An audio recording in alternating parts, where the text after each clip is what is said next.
Eto na, the BRICS has expanded, so hindi na lang siyang BRICS, medyo, let's just hope hindi siya maging broke, no? No, ito, so we have new members coming out. A lot of countries applied for it. I think Vietnam, Indonesia, Turkey, many of other rising powers applied for it, but only a few so far have been admitted. Six have been admitted so far, and majority of them are from Muslim majority countries, and majority of them are from Middle East and North Africa region, which tells you a lot about the growing orientation of the BRICS as an increasingly energy power oriented bloc, no? Of course, you got China and India there, where the world's leading importers of energy goods, but you have Russia there, and you have Brazil there, but more importantly now, you have also Saudi Arabia, United Arab Emirates, and Iran, who are one of the world's biggest producers of oil, and in the case of Iran and Russia, one of the biggest reserves of natural oil and gas. So tingnan natin how these things are gonna move forward. So let's talk about this, and then let's go back to the other topics we want to discuss. Gilas Pilipinas, whatnot. Now, let's go to the BRICS first because I think this is a very important issue. There's a lot of hype around it, lalong-lalo na yung mga mahilig sa YouTube University. So let's talk about that. Let's go into that issue. Let's look at some of the numbers. No, so as I said, uh, many countries applied, but not many got into it. So we were expecting actually Indonesia to be a shoe-in. We were expecting Vietnam and Turkey to also have a very good chance.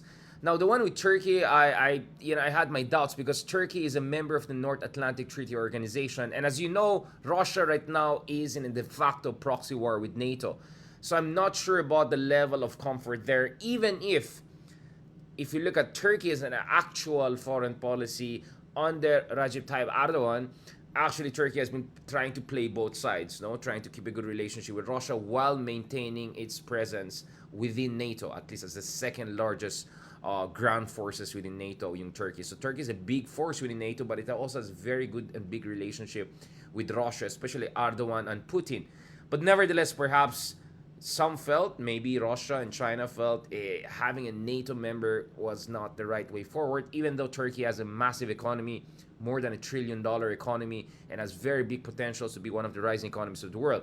The other big country that was also being considered, and I think this country actually ticks even more boxes than Turkey, is Indonesia. And Indonesia is not part of the North Atlantic Treaty Organization. It doesn't have any treaty alliance with any major power. It's a classic non-aligned country, and if you know it, historically actually Indonesia was the founder or one of the co-founders of the non-aligned movements. This was during the so-called Bandung Conference in Bandung, Indonesia, when back then Sukarno, the leader of Indonesia, actually hosted world leaders back then, leaders of so-called third world. Third world doesn't mean nagrepa or poor. Third world actually means third way. Neither first world, meaning capitalists, Western countries, nor second world, meaning communist countries. Third world meant third way. So countries as varied as Singapore to Saudi Arabia, rich countries like that, could also be considered as third world because they didn't want to be part of any of the major blocs. So that's what we mean when we say third world. Now, obviously, we can have a long discussion about what things went right and what things went wrong with the non-aligned movement. They had their heydays in the 1960s and 70s when they felt they could create a new international economic order. In fact, there's a fantastic book that I suggest you guys to read. This is a fantastic book I think you guys should have to read. So, Poorer Nations, A Possible History of the Global South. This is a fantastic book, guys. I suggest you read. It's by the Indian political scientist and expert Vijay Prashad. So it's a fantastic book. It gives you a history of earlier attempts by non-Western countries to create an alternative international order, right? So this goes back to the Bandung Conference. This goes back to Afro-Asiatic Conference. And in fact, the Philippines in the 50s and 60s, even though we were a U.S. treaty ally, even though we were seen as part of the Western alliance, we tried to actually reach out to the so-called non-aligned movement. And no less than Romulo, Carlos P. Romulo, had very interesting discussions with Jawaharlal Nehru of India about this issue. So Jawaharlal Nehru of India Sukarno of Indonesia, Gamal Abdel Nasser of Egypt, Tito of Yugoslavia, Nyerere of Tanzania. So these were seen as the big leaders of the post-colonial so-called third world. But that didn't go very far, and I really suggest you guys read this fantastic book by Vijay Prashad, The Poorer Nations, which looks at the highs and lows of these efforts to create an alternative international order, to create an alternative bloc to this bipolar US versus communist world kind of situation we had in the 20th century. Now, let's go to the BRICS, because if you look at BRICS, natatawa ako dun sa mga, like there's some trolls and yung mga feeling experts were telling me about basic facts about BRICS. Like, hello, before you guys even know that Goldman Sachs existed, I already knew, or BRICS existed, I already knew about the study by Jim O'Neill. So if you look at it, and you can just, go to our academic writings, and otherwise, 10 years ago pa lang I've been writing about the BRICS. So BRICS actually starts from an economic report by Jim O'Neill, who looked at the potential of a couple of countries, gigantic, big countries. So in October 2003, there was this very, very important report. I'll show it to you, which looked at the trend lines in terms of a few gigantic non-Western countries really making waves. So back then, of course, Russia was doing very well economically because of the booming the prices of oil, not because Putin was some genius, etc. No, because the prices of oil were booming. Russia was taking advantage of his also booming natural gas exports to Europe, as Europe was trying to normalize relations with Russia. And then, of course, you had China, member of the World Trade Organization, and China now becoming huge force in the global economy, thanks to booming exports to the West, thanks to booming investments from Taiwan, from Japan, from the West. So China was taking very much advantage of globalization, as it joined the World Trade Organization and as it attracted more and more Western imports. At the same time, Brazil, then under the first iteration of Lula da Silva, was also a booming country, especially booming in terms of agricultural exports. It becomes an agribusiness superpower. And of course, to complete it, we had India, which in early 2000s moved into a whole new economic model by becoming a global business outsourcing superpower, right? The BPO industry. Of course, we also have that in the Philippines. The IT sector, the boom of the Bangalores of this world, the boom in Mumbai.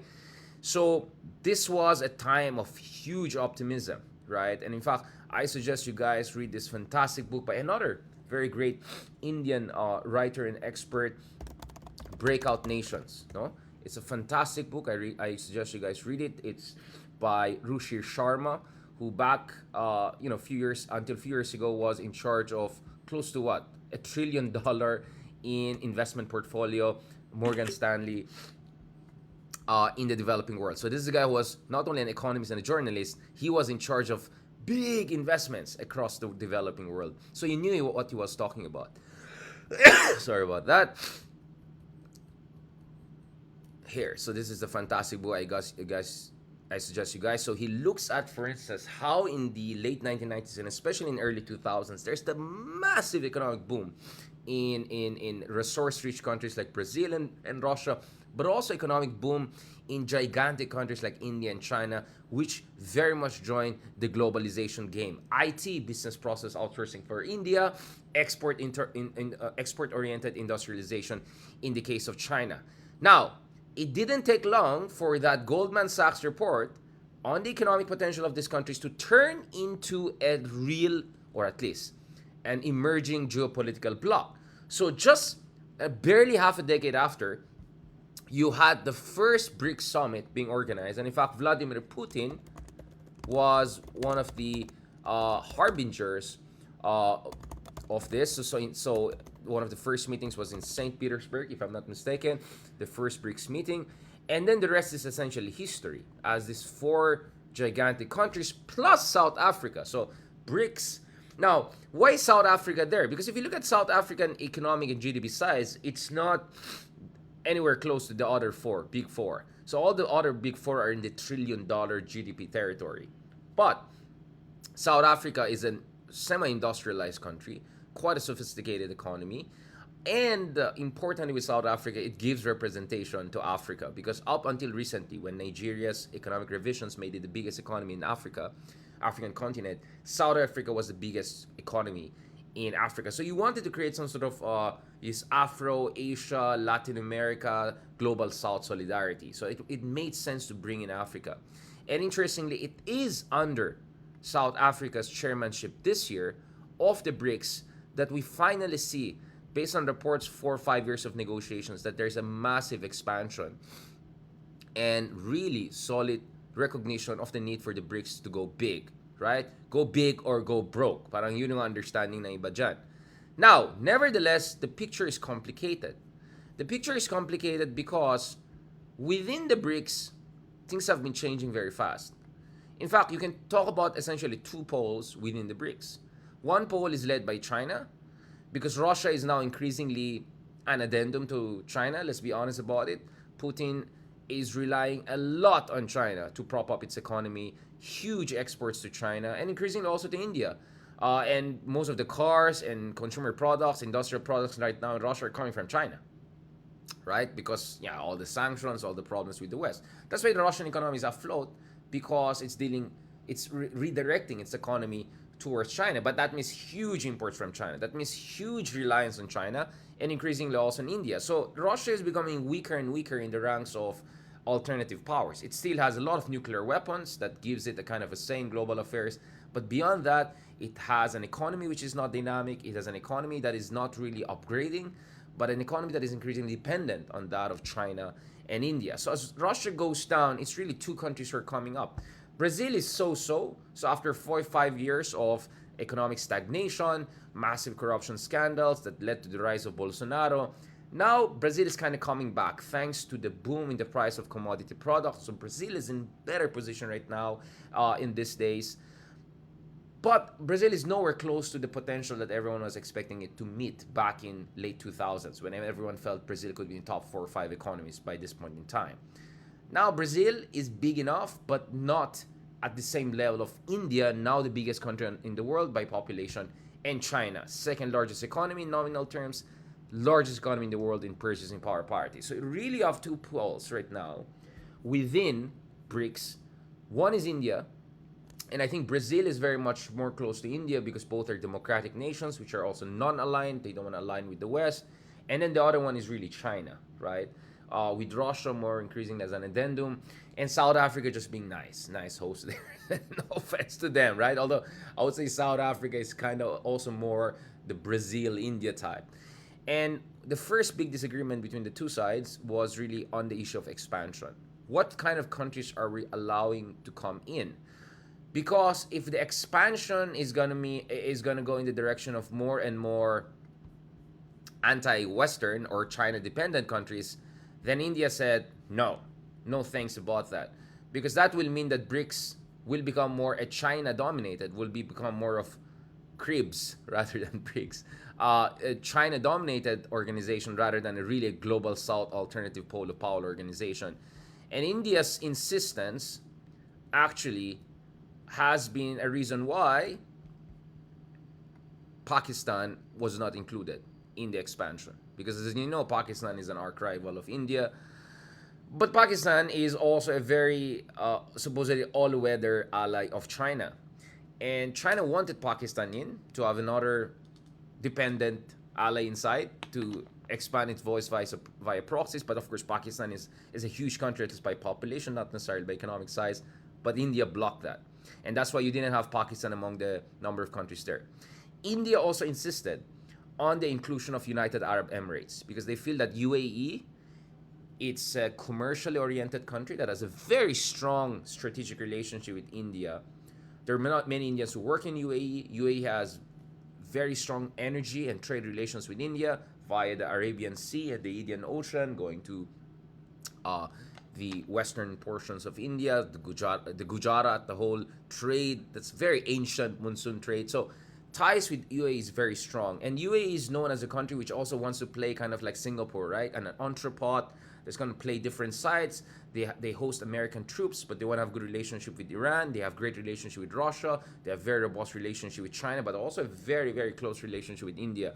So India got its way in terms of making sure Pakistan doesn't come in, at least so far. And India also got its way in making sure UAE will be there because China was insisting on the China and Russia were insisting on the inclusion of Iran, which doesn't have the best of relationship, of course, with the West. But India didn't have much problem also with Iran. This is a whole episode we can have, because Iran is also important to India because of the so-called Chabahar port being built in the Persian Gulf going to the Gulf of Oman. No, so India is also have a very good relationship with Iran.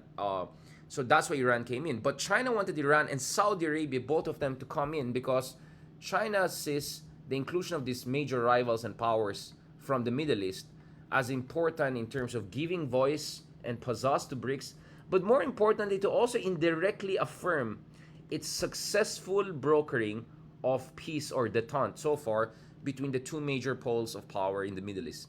So as you know, earlier this year, China successfully brokered these sets of agreements between Iran and Saudi Arabia. So bringing both Saudi Arabia and Iran into the BRICS kind of also reaffirms China's growing role as a broker in the region and as a kind of global power, which is not only power in East Asia, it's now also power in West Asia and Middle East, which historically has been dominated by Western powers, at least since the dawn of modernity, and more recently by US. So the inclusion of Iran and Saudi Arabia is also very, very important because Iran and Saudi Arabia are among the top producers of oil in the world, along with Russia and United Arab Emirates. And Iran and Russia are also the top producers, or top at least, hosts of natural gas in the world. So that gives you a sense that yes, you have Ethiopia there, and you have Argentina, and you have Egypt, the three other countries that were admitted.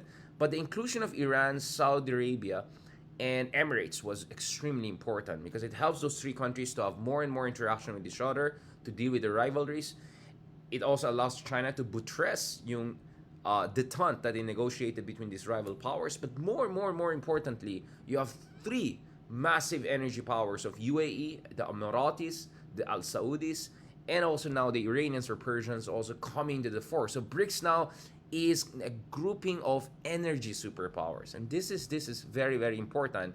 So that is at least the first iteration of a massively expanded BRICS. In fact, this is the second time that there's an expansion of BRICS. The first time they bought in South Africa, but this is the really first major expansion of BRICS because many countries that are coming in, they don't even meet the acronym. Ethiopia E, Argentina A. There's no A. At least Iran is letter I, so that I becomes squared. Potentially, if Indonesia comes in, it becomes I cubed. S, Saudi Arabia, South Africa, so it doesn't really change it. And then United Arab Emirates, I don't know how you want to put it, it doesn't meet also the acronym, right? So the BRICS acronym is now no longer fitting considering what number of countries coming in. But the diversity of the countries that came in, including, of course, Egypt, also letter E, doesn't fit in, reflects this internal balancing act and reflects this fragile equilibrium between India and China on the future of the BRICS. Now, the next question is, ano naman ang ambag ng BRICS na yan? Okay, so symbolically, it's very important, right? Because it's now a collection of many, many big countries outside the West. And in a way, this is important because it also shows that the world is shifting dramatically since the invasion of Ukraine by Russia. Because the invasion of Ukraine by Russia showed that the West can come together, in this case against Russia, but at the same time it also showed that the West cannot coerce the rest of the world to join its fight against Russia in terms of sanctions. So this gives you an idea about the BRICS. So now in terms of GDP, with the inclusion of all these new countries, almost a third of the global GDP will be the BRICS expanded countries. In terms of population, it's much bigger at 46%. So that gives an idea that in terms of per capita income, BRICS is actually below average. And then in terms of oil production, 43% of global oil production. That's the members of BRICS. So BRICS is barely a dozen countries, and now they're responsible for 43% of global production. And thanks to China, the BRICS is responsible for a quarter of global exports. So impressive numbers, but yet it's not yet completely dominant. We're not talking about 60-70%. We're talking about 30-40% in terms of numbers. But still, see, at barely dozen members, BRICS has some muscles to flex, diba? Let's look at the other data. So this gives you an idea of the billions of dollars in terms of sharing the global GDP. Although if you look at purchasing power parity, especially economies like Egypt and Iran are trillion-dollar economies, so that will massively expand their global contribution. Oil and gas, we also showed that, so that gives you an idea about their. I already, I think, summarized that. We don't have to go to details. You can check it on your own. So this is just some of the data that I think are important to just give you an idea how important these countries are globally. So in terms of share of global GDP, oil production, I think it's really an energy area where you can see BRICS has some things to pull. Now, having said that, still, when it comes to BRICS, I think there's still more of hype than actual impact. Bakit kamo? Let's talk about the weaknesses of BRICS. So BRICS so far symbolically is important. It's a collection. But the collection doesn't mean anything unless there's organization. It doesn't mean anything unless there's some institution. So let's go through these things one by one. First of all, the BRICS doesn't even have a kind of a centralized secretariat, even at the level of Association of Southeast Asian Nations. So its level of institutionalization is very, very low, very, very weak. So it's nothing close to G7 that has annual finance minister meeting and all sorts of different working groups that make sure your G7 countries of Canada, Italy, Japan, United Kingdom, France, Germany, and US, they really coordinate their responses. In fact, it's not even as institutionalized as G20, which already includes some of the members of BRICS, expanded BRICS, such as, for instance, Saudi Arabia. Now, the other thing is that there's a lot of discussion about the dollarization. Now, this is interesting because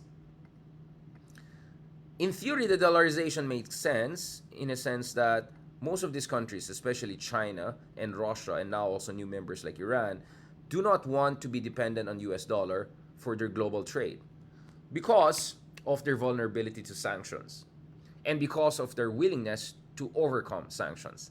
Now, there's a problem though. The single financial institution that has been developed by the BRICS, the New Development Bank in itself, is having a shortage of dollar. Because at the end of the day, dollar is still the dominant global currency, and dollar is a convertible currency. And the reality is that in moments of crisis, actually the value of dollar tends to go up because it's really the global reserve currency. What are your alternatives? Euro? EU is doing economically worse than US. Japan is nowhere close in terms of economic power to United States or even EU. So neither yen, Japanese yen, or euro have proven as formidable as an alternative to the US, and not to mention the three of them put together are still a reflection of G7 Western power. Speaking of renminbi of China, it's still not a globally convertible currency, and it's pegged to that of US dollar for it to be devalued and so that the Chinese exports are more competitive. Mahabang usapan yan, we had a separate vlog on the dollarization that I suggest you guys will check it. I'll put it in the links so that you can check it again. We had a long conversation on that. But suffice to say that the BRICS only has one major institution. I think this is based in Shanghai, the New Development Bank. And so far, not only it has not created any major projects or initiative of worth beyond, chutzpah, but in itself is now in trouble because it needs dollar to prop itself up. And Russia is heavily sanctioned. India is playing its own game, right? Brazil's economy is just recovering. And speaking of China, the Chinese economy is also not doing very well nowadays, right? So if you look at the numbers, the China's economy seems to be peaking, right? Not pecking, but peaking. And China is facing really serious structural problems. It's very likely that China's economic growth will be at the level of 4 to 5% realistically for the foreseeable future, which is good compared to what you have in rich countries. But remember, China is not a rich country yet. Their per capita is around $12,000, which is barely a fourth of that in countries like the United States. So China is still a middle-income country, and they could be experiencing a middle-income trap. So everyone talks about the Japan scenario of 1980s, but Japan was already a rich country of around $40,000 per capita in today's dollars when it experienced a slowdown. China is experiencing slowdown, massive slowdown, while it's still a relatively poor country. The per capita of around just $12,000 compared to $60,000, $70,000, $80,000 in much of the West. So what you see is that the numbers are not looking good for China in terms of economic productivity, in terms of return, corporate return. So that's why the private sector in China is actually very, very conservative nowadays.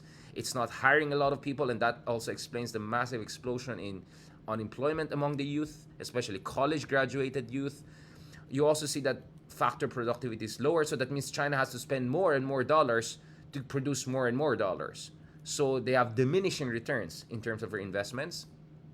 And the whole Chinese model of, so this is the growth rate of China. By the way, these are the official numbers. The real numbers could be significantly lower. So China went from a country that was growing 10%, 12% to a country that was growing 7, 8%.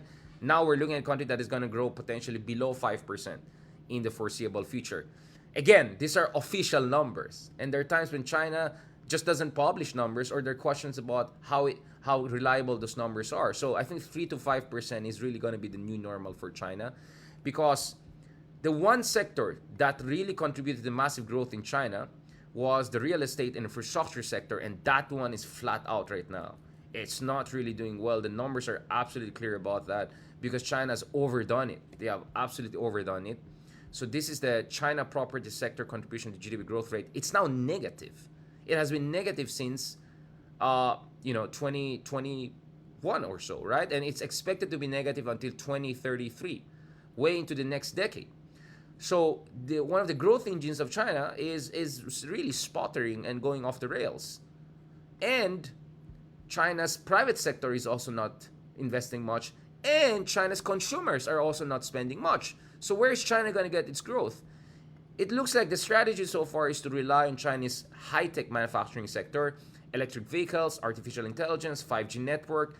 But there's going to be a lot of problems also on that front, because China will be facing US sanctions. China will be facing the coupling, the risking. China is going to face more and more competition from other countries who are coming in. India, Vietnam, for instance, not to mention also Indonesia.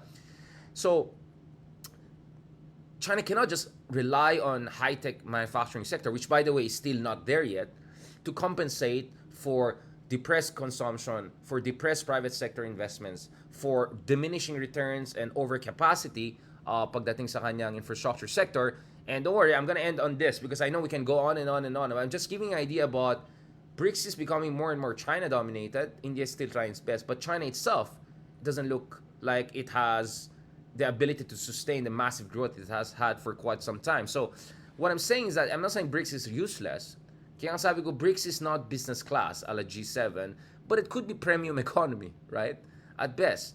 But it has to yet build solid institutions that are capable of really challenging US dollar. And China, which is the most powerful economy within the BRICS itself, is now grappling with some serious problems of economic slowdown. I'm just trying to pull out some of this.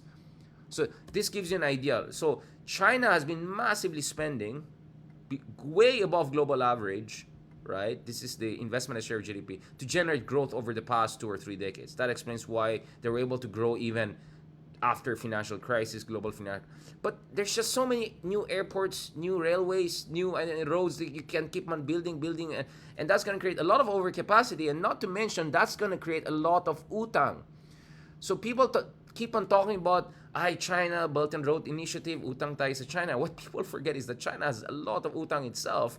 Of course, a lot of it is domestic, but still, they have a lot of build-up of massive debt internally, right? So you can see a massive explosion. So debt to non-financial sector as a share of GDP in China is worse than United States and Europe right now. That's how serious the debt situation in China is, right? Yes, it's not foreign debt, but still it's an overcapacity. Now at 300%, no emerging market has reached this level and sustained high economic growth rate. This is a complete anomaly. And one of the growth drivers, which is the which is the property sector, real estate, infrastructure, is also essentially bust.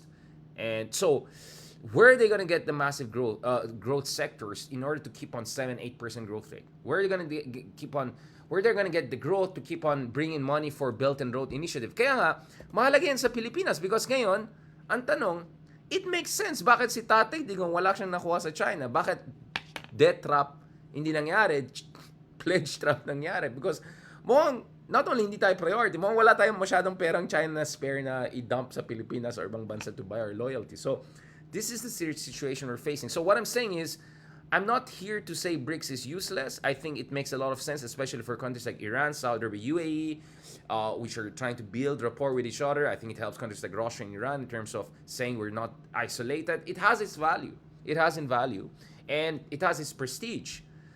But over the long run, can it build the strong institutions to challenge U.S. hegemony in dollar, U.S. hegemony in terms of IMF, World Bank, those institutions, or even Japanese influence in terms of Asian Development Bank? I don't know. I'm not seeing any indications. And the long-term indications, I'll just say 50-50 to be best. Okay, I hope you guys appreciate our analysis so far, because I really wanted to tell you guys where I stand on this issue, because I'm not a guy who just wants to jump on the hype. I look at the numbers, I look at the long-term trends, and guess what? I've been following this BRICS issue for more than a decade already. Nung undergraduate pa lang, I've been obsessed about these studies, Next 11, BRICS, so on and so forth. Because as a man of color, as someone who comes from the global south, as someone who wants sana naman something different, hindi purong Western hegemony, American hegemony. Of course, I want a different world whereby we colored skin people, non-white people, non-Western people have more say internationally. But wag naman tayo wishful thinking, and wag naman tayo mag-Ricarte style na jump tayo doon sa mga bagong imperialist powers just because hindi sila Western, right? So it's about nuance, it's about data, it's about proper analysis, and it's about proper scholarship, which unfortunately I'm not seeing a lot of YouTube University, blogger, Tatay style geopolitics analysis we're seeing out there. All right, I hope you appreciate this kind of a primer on the BRICS expansion, which, again, to put it this way, BRICS is not business class yet, a la G7, but it's definitely, it has the potential, at least symbolically, psychologically, to be a premium economy, but it's not there yet. Let's see what they can do, and let's also see what's going to happen with China.